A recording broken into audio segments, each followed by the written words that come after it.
So I've been using my Google Pixel for more than 2 years now. And when you buy a phone like Pixel, it's mainly because of two reasons. The first is the camera, and the second one is that pure Android experience and the software updates. And after having used this phone for such a long amount of time, if I still keep my Pixel next to an iPhone, I still feel that iOS is a much more polished operating system. Now, we all know that Google is still working on its new Android 11 and its beta builds have already rolled out. But in this video, I'm mainly going to talk about my observations on Android that stop it from becoming a polished operating system. I'll not call these as bugs or major problems, but these are just my observations, and you can say lack of attention on the part of Google in refining these existing features and these small little mistakes. So let's start the video.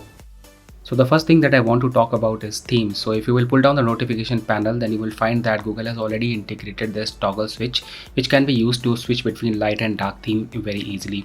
Apart from that, if you will open any of the Google apps, for example Google Chrome, and then if you go in the settings and then in themes, then you can already see that it is set to system by default theme, which is the dark theme as of now, and you can also switch between the themes manually. Now let's say if I try to search anything on Google Chrome, let's say weather today, then you will see that we get this kind of a layout where the borders of the app are black but the content inside is actually white.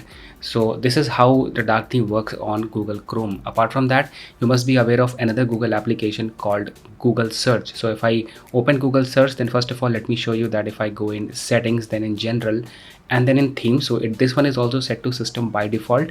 And now if I try to search the same thing, the weather today, on Google Search, then you will see that the entire app is displayed in black. I really don't know what's the reason for this color difference for the same results between Google Chrome and Google Search, but whatever it is a very non-uniform user experience, and I think Google should fix this immediately. So the next thing that I want to talk about is icons with same name. So if I open my app drawer and search for the word files, then it gives me two different results which are almost the same. The app shown in the yellow color is actually the Google's default file manager with all these standard features, and the second application which is shown in blue color is an app called Files by Google, and this is an entirely different application, and it mainly focuses on removing unnecessary files, removing large files, and removing duplicate files, and it basically focuses on clearing your internal storage. Then another important feature of this application is the share feature, which works exactly like ShareIt, and you can share different kind of content between the two devices. You will be quite surprised to know that this new app Files by Google was earlier called Files Go, but Google recently changed its name. But maybe what Google didn't pay attention to, that when both these applications get downloaded in your phone, they actually have the same label, which is called Files. I've been using Files Go, or you can say Files by Google, since a very long time, and earlier the label that used to be there was Files Go, but now it's just Files on both these applications, so it just creates a lot of confusion. Google should pay attention to these small little things.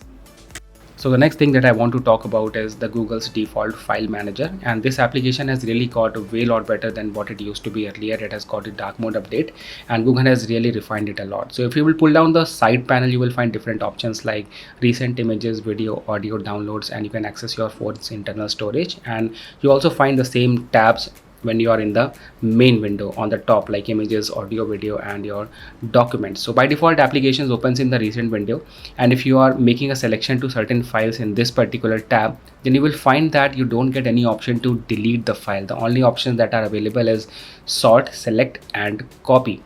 On the other hand, if you use the same filters which are on the top on the main page, like for example images, then also you will see that the basic filtering happens, but whenever you are trying to make any selection to these images, you don't get any option to delete these particular files, which is really very inconvenient. Now the only way you can delete anything from your phone is first of all going in the downloads tab, selecting the content, and as you're making the selection, the delete button appears on the top right corner. And the second way is of course by going into your phone's internal storage, then going in that particular folder and then selecting the item and then deleting the content from there. Now I really don't understand why the option to delete something was not available in the recent tab, because that is something you are looking at when you open your file manager. You are giving us different option to filter out different kind of things, but what's the point in applying those filters when you cannot take necessary action on any particular item?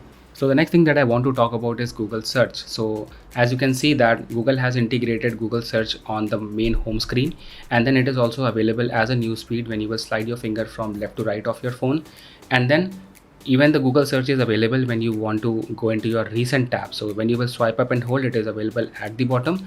And of course, when you will go into your app drawer, Google search is available on the top. So 4 different ways you can access your Google search. Some of the people may find it to be really convenient, but in my opinion, it's really very inconvenient, and this is the reason for that. So first of all, let me take you to the bottom of my app drawer, and here you will find that I have around 7 to 8 applications that are starting with the alphabet W.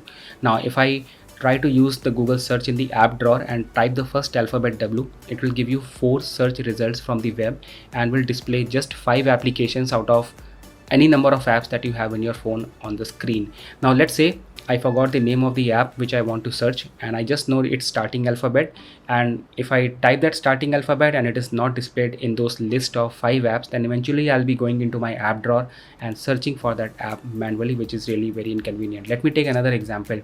Now let's say if I type the alphabet P, so again you will find that it is giving you 4 search results from the web and just 5 applications out of any number of apps that are starting with the alphabet P. So implementing Google search in the app drawer is not that handy as it seems. Apart from that, if I take the example of Nova Launcher and I type the alphabet W, you will find that it gives me the entire list of apps that are starting with the alphabet W. And even if I take the example of the alphabet P, then you will see that it displays almost each and every application that is there in my phone, and it's really a huge list that you're looking at. So in my opinion, implementing Google search is not a good feature, especially in the app drawer, because anyone who is in the app drawer wants to search for the applications. He don't want to search anything on the web. He has number of places or number of ways to do that. The next thing that I want to talk about is cameras. So all Google phones have fantastic cameras, but when your phone is in the vibration mode or in the normal mode, and at that time if you are in the camera application and you get a notification from certain app, then that notification will actually cause this kind of a blur on the screen. Now this blur is completely normal and it is not a problem with your screen or your camera, but the vibration of the vibration motor is actually causing the stabilization parts inside the camera to vibrate. Now Google could have easily fixed this by completely disabling the vibrations, especially when your camera app is open, but so far this update has not been received, and I guess many people who are using Pixel phones are facing this problem.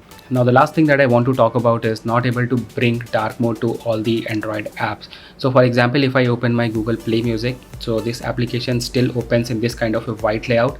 It does not have anything like dark mode in the settings till now. Then we have another popular application called YouTube Studio, which is mainly used by all YouTubers, and this particular app also does not have anything like settings or anything like dark mode till now. In fact, I believe the last app to receive the dark mode update was the Google Play Store application.